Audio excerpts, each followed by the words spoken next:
운명을 변화시키고 싶다면 가장 먼저 여러분이 매 순간 선택을 내리는 이것을 변화시키면 됩니다. 그 즉시 운명은 변화돼요.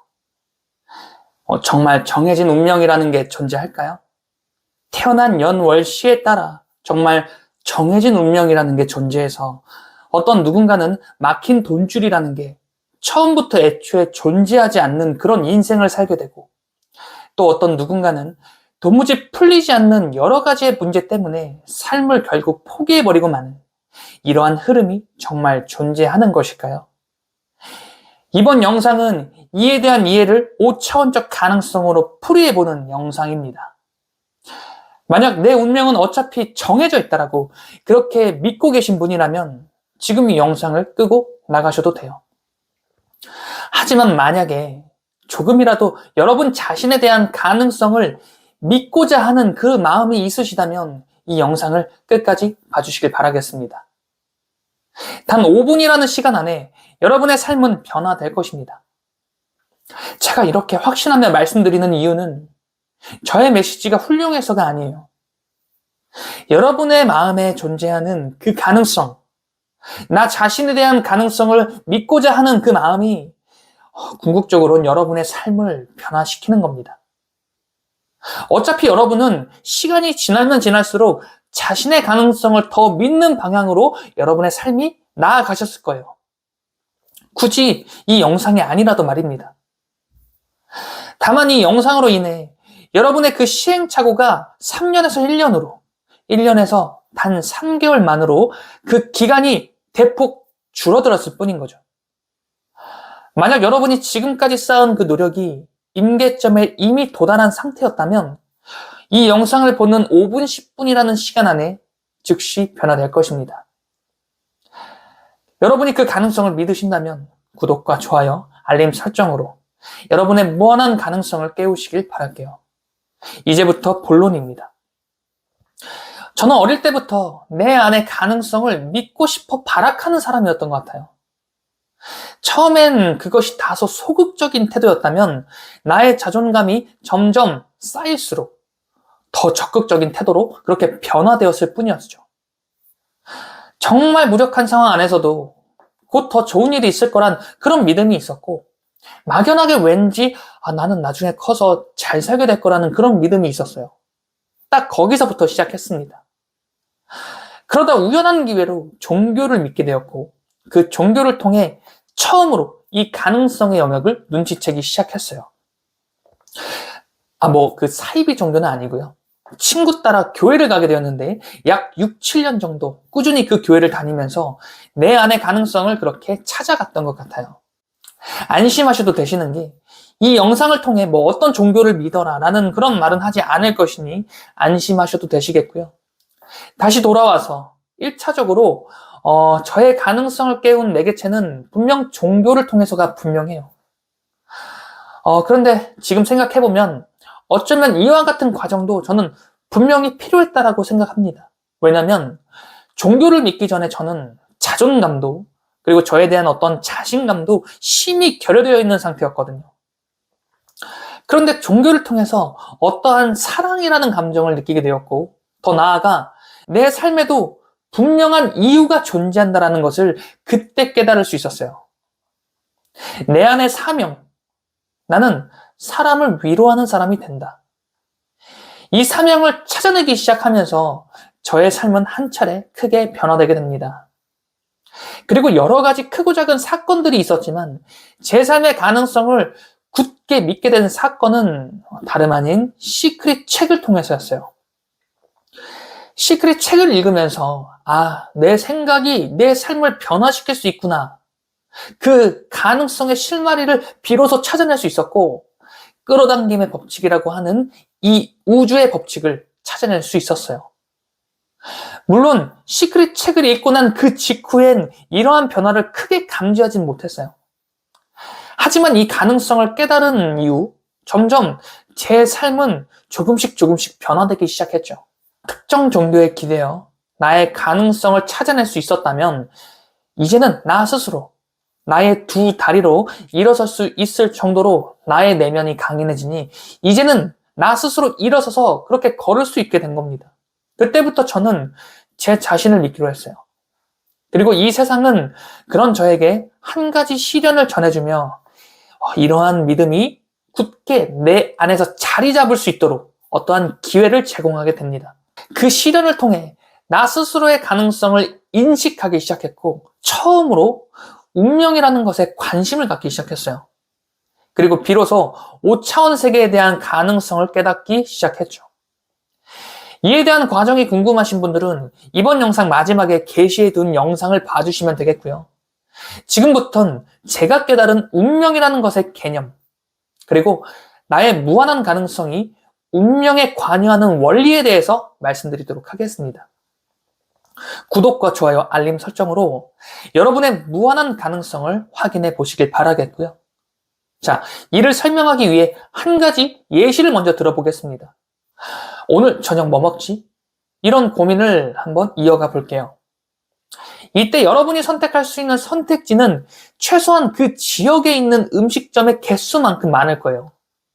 예를 들어서 삼겹살, 회, 곱창, 족발 등 메뉴만 이렇게 나열한다라고 하더라도 정말 다양한 선택지가 존재할 거예요. 그런데 여기서 만약에 나에겐 이동거리 따윈 제약이 없어. 초밥 먹고 싶으면 일본까지 날아가도 돼. 라고 하는 그런 조건까지 더해진다면 선택지는 더 넓어질 거예요. 생각하기에 따라선 어쩌면 무한대에 가까울 수도 있을 겁니다. 여기서 여러분은 결국 삼겹살에 소주 한 잔을 하자라는 이런 결론을 내렸다라고 한번 가정해 볼게요. 그럼 곧바로 네이버 지도를 켜서 삼겹살을 검색해 보겠죠? 인스타나 기타 다른 플랫폼을 이용할 수도 있을 거고요. 그렇게 여러분은 주변 삼겹살 맛집을 검색해 보면서 어떤 정보를 얻게 됩니다. 그러면서 선택의 폭은 그 검색 결과에 반영된 개수만큼 또 줄어들게 되겠죠. 이는 내가 선택할 수 있는 무한한 가능성이 줄어들었다라고 볼 수도 있겠고, 반대로 오히려 선택의 폭이 이렇게 좁혀져서 최종 결정까지 거의 도달했다라고 그렇게 볼 수 있을 거예요. 결국 여러분은 한 삼겹살 맛집을 찾아냈고 발걸음을 그곳으로 옮겨 자리를 잡게 됩니다. 이제 여러분에게 남은 선택지는 가게 메뉴판을 보면서 메뉴를 고르는 거겠죠. 삼겹살을 시킬지, 목살을 시킬지, 소주 한 잔을 할지, 아니면 소맥을 말아 먹을지 그렇게 결정을 하게 되고, 결국 여러분은 여러분이 목표했던 삼겹살을 맛있게 먹고 싶다라는 목표를 달성하게 됩니다. 어쩌면 이와 같은 흐름이 우리의 운명과도 닮아 있는 것 같아요. 우리의 생각을 어느 한 지점에 픽하기 전까지는 우리는 무한한 가능성을 갖게 돼요.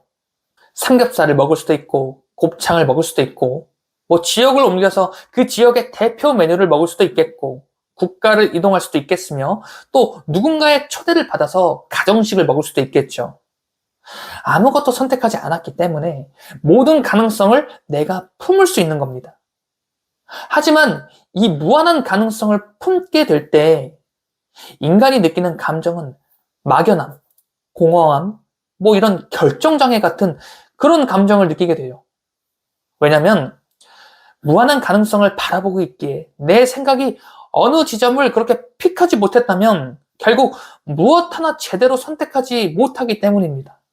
반면에 그 무한한 가능성에 여러분의 생각 하나를 콕 하고 찝어본다면 그 순간부터 여러분의 생각과 여러분의 현실을 이어줄 여러 가지 루트가 생겨나게 될 거예요. 삼겹살에 소주 한잔 하자라는 그런 생각을 했다면 이어서 나오는 행동은 주변 맛집을 찾아보게 되고, 정보를 얻기 시작하면서 내가 더 만족할 만할 그런 현실에 도달할 확률을 그렇게 점점 더 높이게 될 겁니다.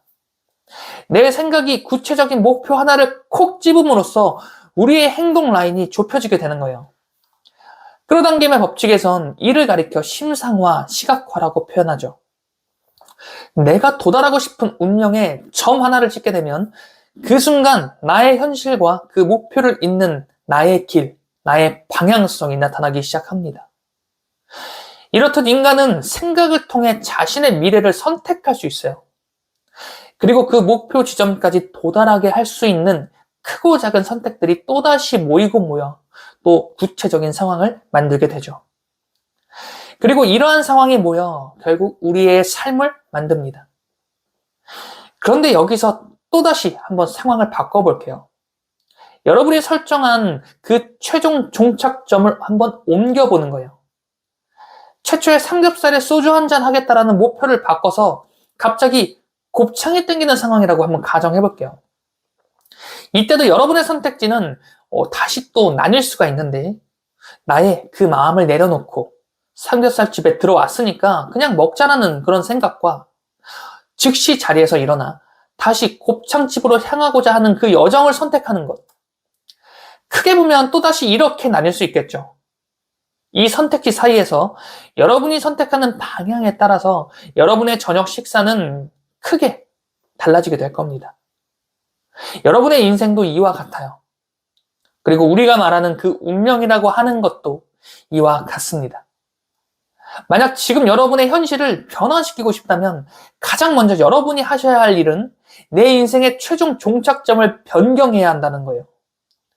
만약 지금까지 아무런 목표도 없이 살아오셨다면 지금부턴 분명한 목표점 하나를 어렴풋이라도 찍어보는 것이 중요해요. 그것을 실행해보는 것만으로도 여러분의 인생은 크게 변화될 거예요. 만약 목표가 있었지만 지금 내 현실이 불만족스럽잖아요?